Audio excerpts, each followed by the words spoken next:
We're on our way to an undisclosed secret location, escorted by Sony Computer Entertainment Security, to meet the newest member of the PlayStation family.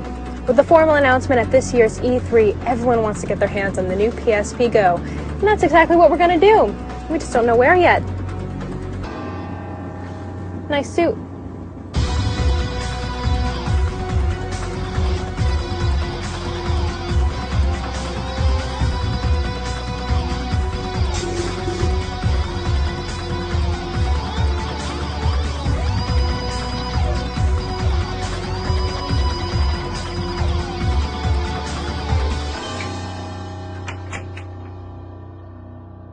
Over here.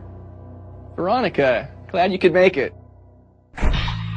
Thanks for coming. Have a seat. I think there's something here you might want to take a look at. Was all that really necessary? We've got top secret information. Are you ready? I am. Welcome to Mama. Wow, it's so tiny. It's so much smaller. But wait a second, where is everything? Try sliding. That's how you play the game. I get it now. So fill me in. What's this all about? So this is our newest PSP. It's called the PSP Go. All right, so I want the nitty-gritty tech specs on this baby. No problem. Down and dirty. So it's a 3.8-inch screen. It's 43% lighter than the PSP 3000. 16 gigs flash memory, Bluetooth support, and all digital content. So the UMD drive goes away. So it's going to be, I think, something that a lot of consumers are going to really like, being able to just download straight to a hard drive. It's a memory stick micro. Yeah, I just noticed, yeah. So that you can add extra memory to it if you'd like. Again, there's no excuse. If you run out of space here, you have a lot of content. So it'll be something that the digitally savvy consumer is going to really enjoy. We'll set it right down here between the two of us.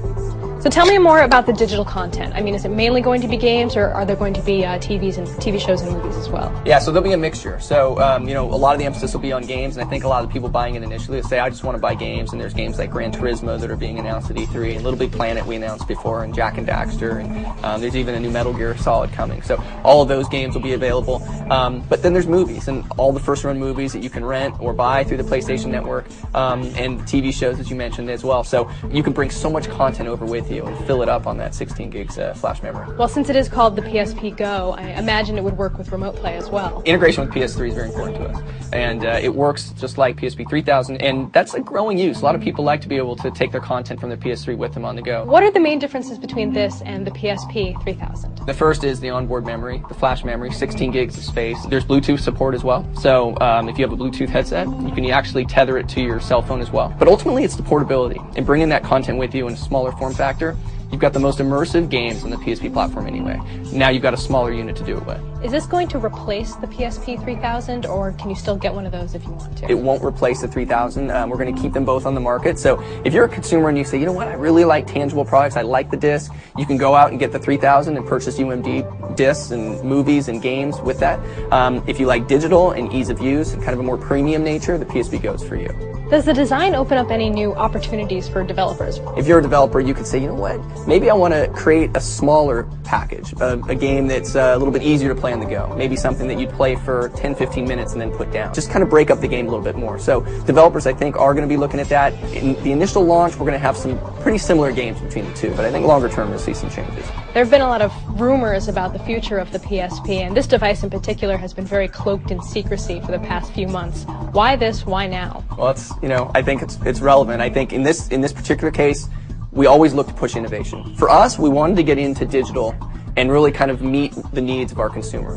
More and more consumers are going online to purchase music, and they're starting to purchase games, and they're purchasing some movies. We always want to be ahead of that curve. We look at each of our products as 10-year life cycle products, so this needs to live on. Our view of the world is, digital is going to become more and more important as we go along here, and ease of use factors make it that much more important. Does it speak to Sony's long-term strategy to have downloadable content as opposed to hard media? We're going to look at kind of a shared strategy there, actually. Hard media, tangible goods have their place, and I think that many consumers say, you know what, I'd really like to be able to just hold that disc. But there's certainly a growing segment culturally that want to be able to have digital goods. They've grown up with being able to download movies and music, and now they can download games. This is clearly the start of something really cool with the PSP Go. Where do you see it going in the future? There's a lot of back-end service and support that we'll be putting against it that I think will really excite the base. There's obviously all the games that are coming from discs that'll be available on PlayStation Network, but there's also new IP, new product, new games that are available, only for download. Our focus is really on working with developers, ensuring that they look at the usage model for the Go, and then looking at the services that are going to be available and kind of accentuating those services for how someone would use Go. When are we going to see this available? I think a lot of people have been asking about when it's going to come and when we're going to actually make our push towards digital. So it is finally here. It's coming this fall. We think it's going to be a huge product for us. Am I looking at the only one in existence right now? Actually, got a second one. Well, well, well. Put Gran Turismo on there for you. Core viewers know I'm not very good at driving games, but I'll give it a go. Good, let's play.